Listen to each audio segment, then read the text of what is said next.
Welcome to Carlie's Couch. I'm Carlie. I'm Lextopia here. We are ready to talk about validation. Whoa. Ah! So I was having a conversation with my therapist, as I do weekly, and I was upset about a situation, and I couldn't figure out why my level of reaction was so high to something that was seemingly not that big of a deal.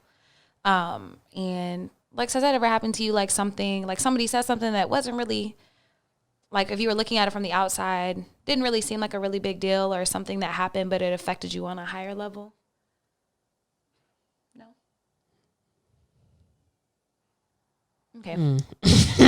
Okay. Well, Not exactly like that. I think there's things later where you look at and it makes more sense, or I could be more understanding because maybe I actually have more context, or, or it's like, oh, in the big scheme of things, like it wasn't about me, but not necessarily like, maybe, I don't know, probably at some point, but I can't think of anything off the top of my head, like as a regular thing happening.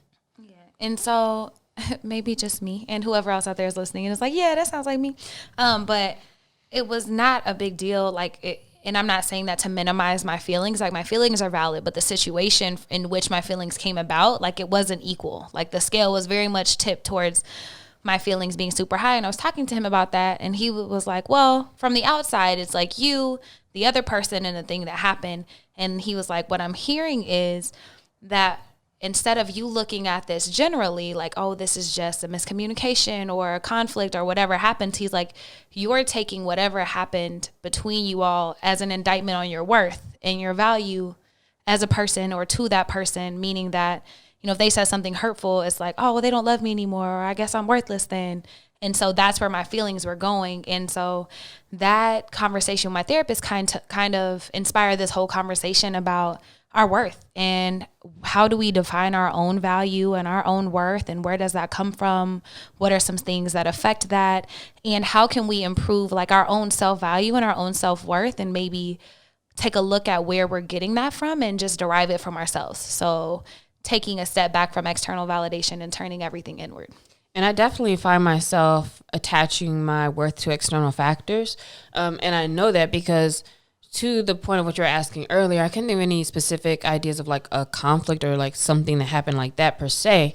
But I do know, like, when I feel some kind of way, what does it tend to be around? It may tend to be around money issues, or it may tend to be around something with work, or certain things are going to affect you a little bit more hard than other things, or, make you just feel a little bit more down, even though it may not be as big of a deal or serious or whatever. And so that for sure lets me know, like, all right, I'm definitely, when business is booming, then, you be in a great mood. When them checks is flowing, you be in a great mood. Otherwise, it's like, oh man, something happened, or if I lost a client, or, something's not going smoothly, then you're taking it on a lot more than you need to, because that tells you that there's something going on with you or wrong with you. And you may not feel like you're being your best self at that time. And so to me, that's kind of a signal that for sure my worth is wrapped up in other things. How would you, like, if I ask you to define your worth, like, how would you answer that?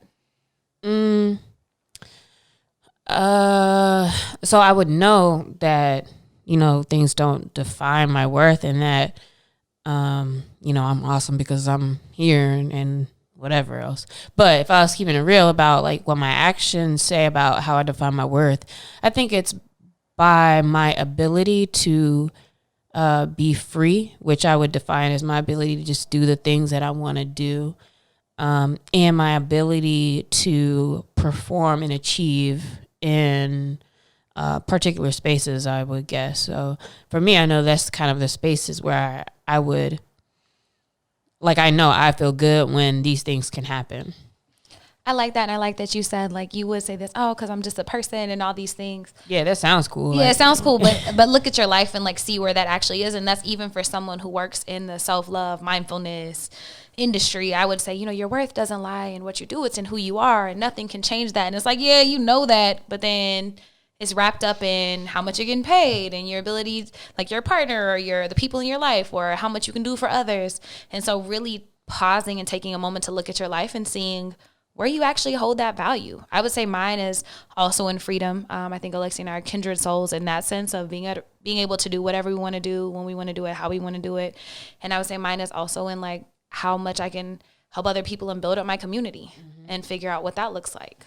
Yeah, that does feel bad too. Like if you really care about giving back or having some kind of an impact, it does hurt me more so. Like if I'm kind of in a mode where I have to conserve, I'm actually kind of more hurt by like I can't do things for other people, or I can't help other people, or I can't kind of be there for other people as much because I can barely like, get my own stuff together. And I think a lot of times that can be huge as well. So that's a good one too, about how you help others.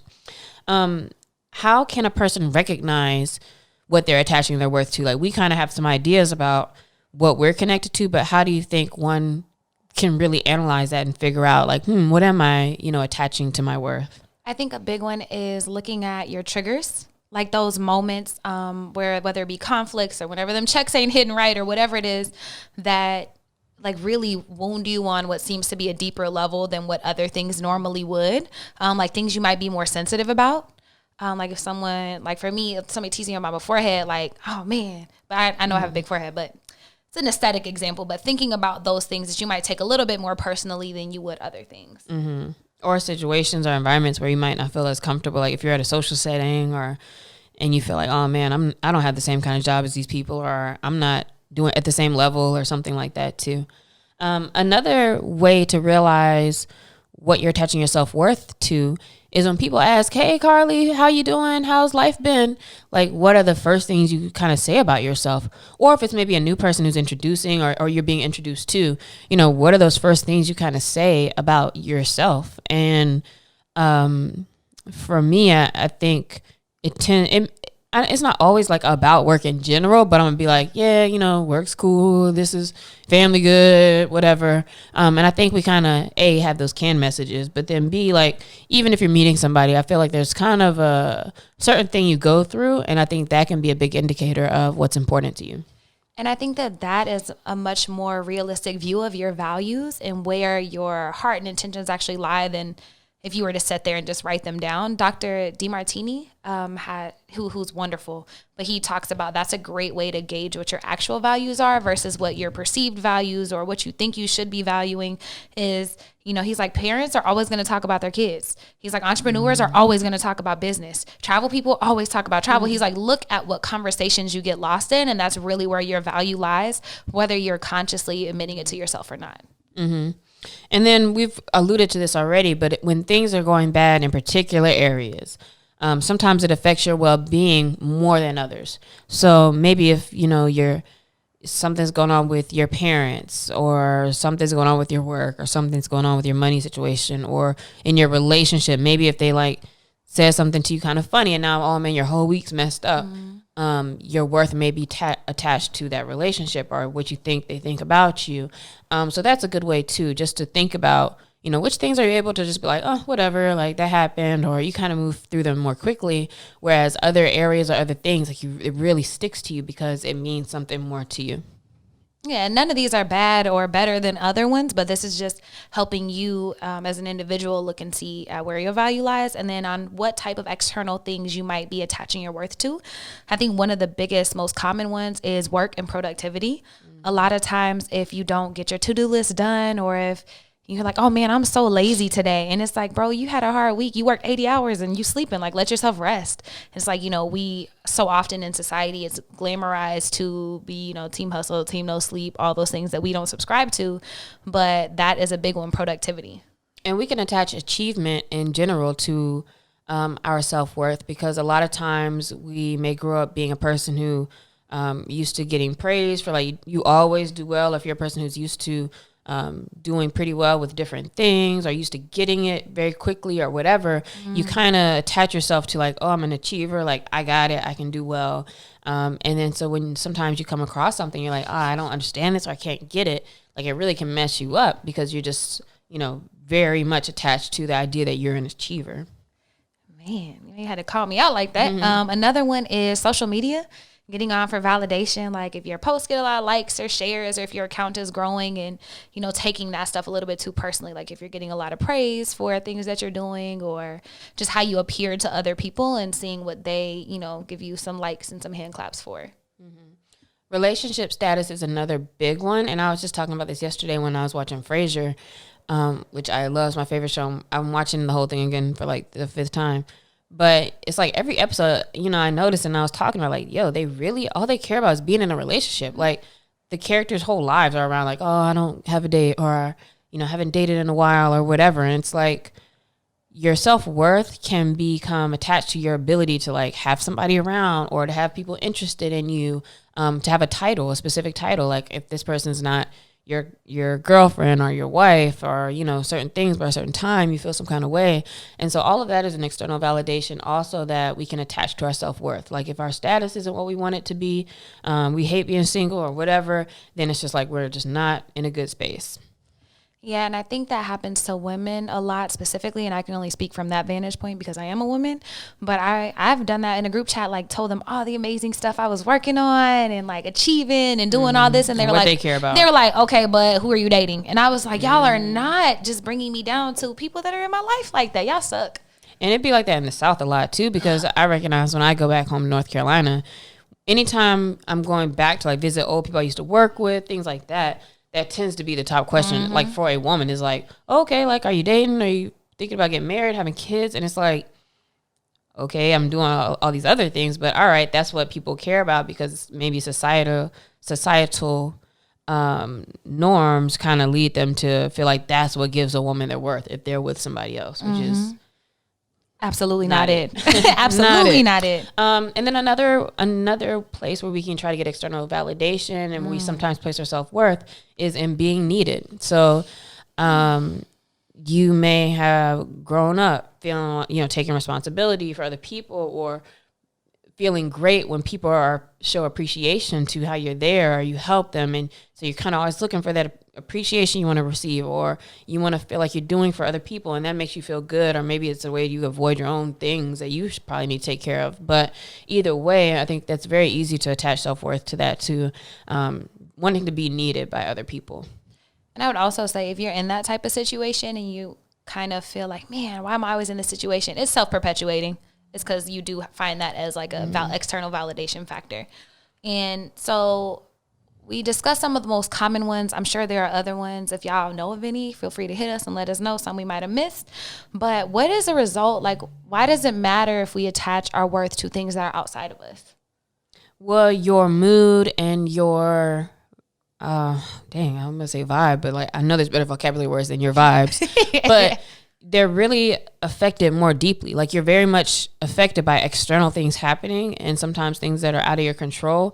And it's like you don't have to be yo-yoed up and down based off of that. Like whether you're single or in a relationship, you can still be fine. Like you should still be focused and happy, and you know, everything going well. And so the fact that it can so deeply like mess you up or take you off course when something happens in a particular column makes it not such a good thing to be attached to those things.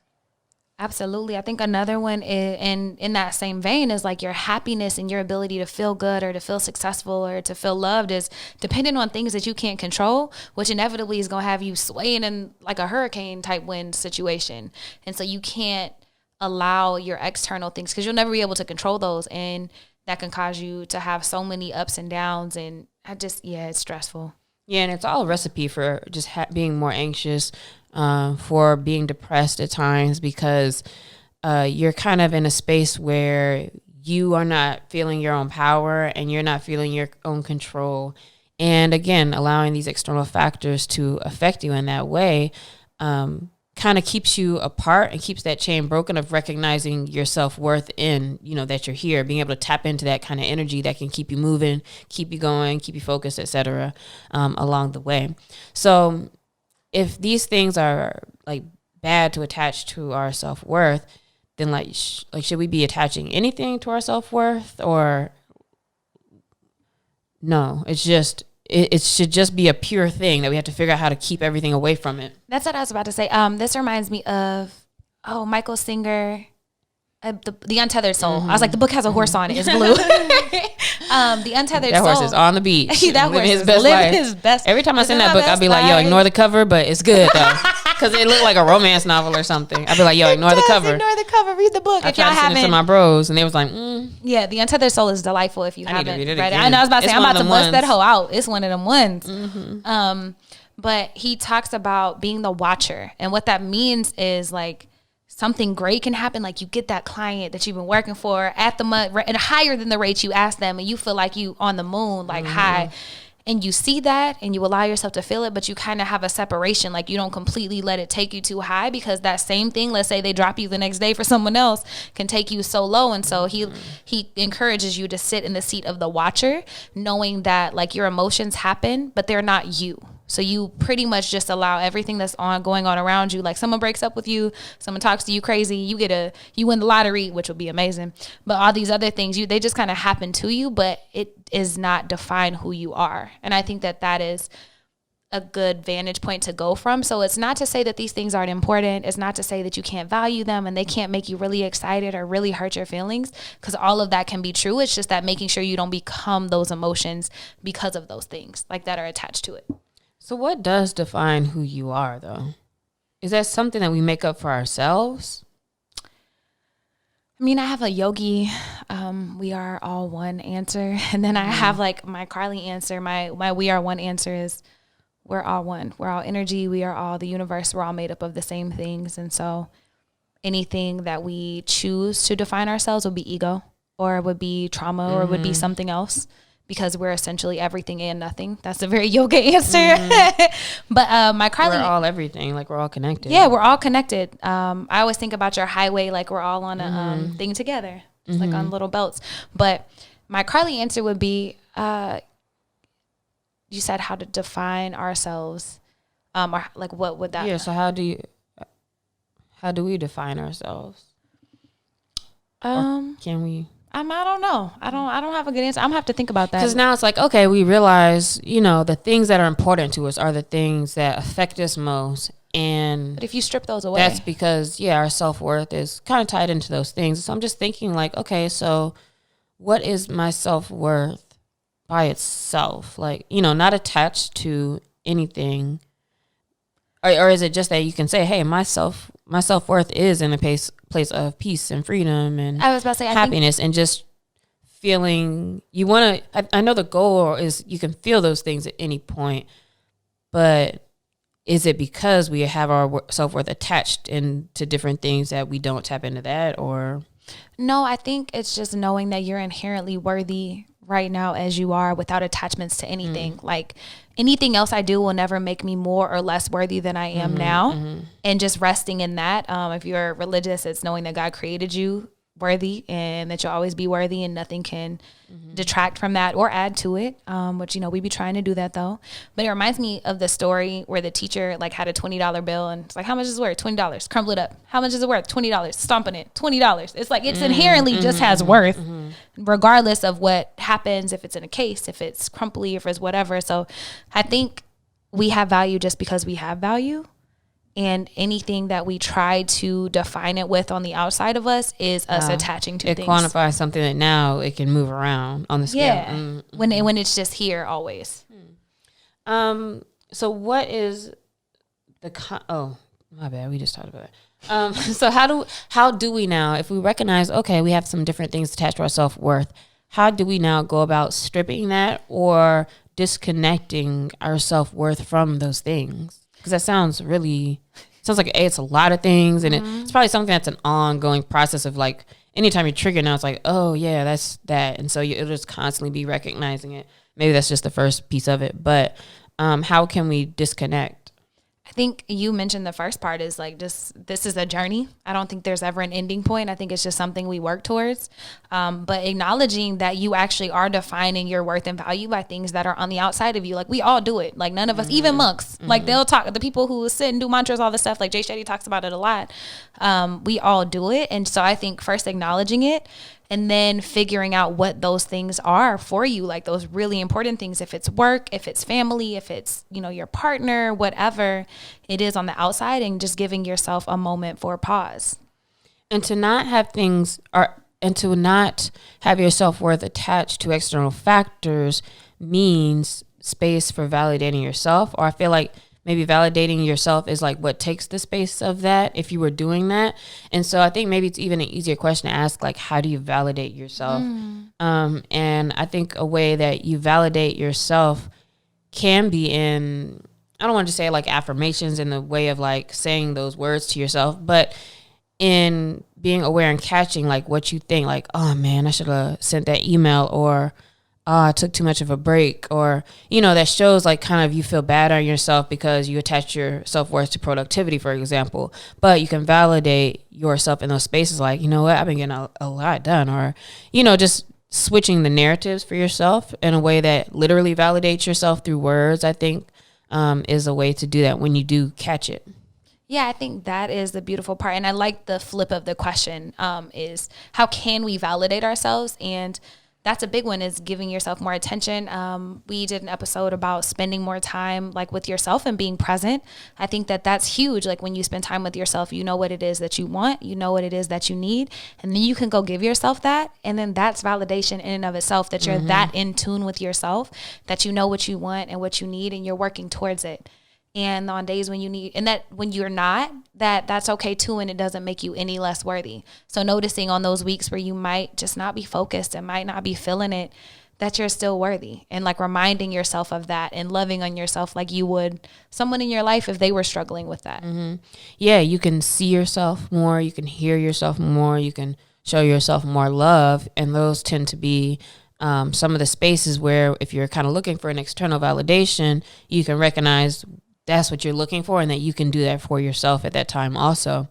One of the things like our boy Kyle Cease would say when he's like, you know, sometimes you recognize it's like you're adding extra steps to like, okay, I'll be happy if this thing's happening, but you're like making a problem that you have to solve, and then you can feel a certain way when you could just start out focusing on feeling those things, and then you kind of tend to get in the right direction of what you're looking for, or the work you want to bring, or the love you want to have, or whatever.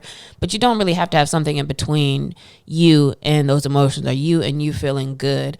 And it's really just a perspective change, a mindset change, and that's a lot of work, especially when you grow up in a way where you're getting validation for so long. And so it's something that you tend to have to you have to recognize so you can be aware of. I think that that's so important, and making sure that you can feel something, because if you can't feel happiness without money, without the partner, without that client, you're not going to feel it with them. And so though all of those things that you're looking for, be scared the whole time, you're going to lose that. You're going to lose it, which you can't, when you operate out of fear, you're not present and experiencing anyways. And so I think a big part of validation is giving yourself the space to feel those things and have those things and show up for yourself first, which really creates, instead of a thing of like, if I know how to love myself, then whenever I have a partner, I'm not looking for them to feel that. I'm not looking for them to feel anything that I have, because I'm doing that myself. They're just an addition, and they just enhance what I'm doing, as opposed to like, hey, well, if they're not here, then I'm not loved. It's like, nah, fam, you start there. Yeah, if you can feel it for yourself and do it for yourself, it can never be shaky. And then the rest of it just makes everything so much better, or continues to be good. But it's definitely a skill that requires practice, as all these things do. But once something kind of clicks and you start recognizing it, I just love that feeling, because now it's just like, oh man, you just see it more often. And it's something that you can slowly like just, you know, change the course of how you feel and how things around you make you feel. So Carlie, what does it then look like if your worth wasn't dependent on all those things? Like, what can that look like? How can that feel? It can feel like peace, like wholeness, like happiness, like love, like abundance.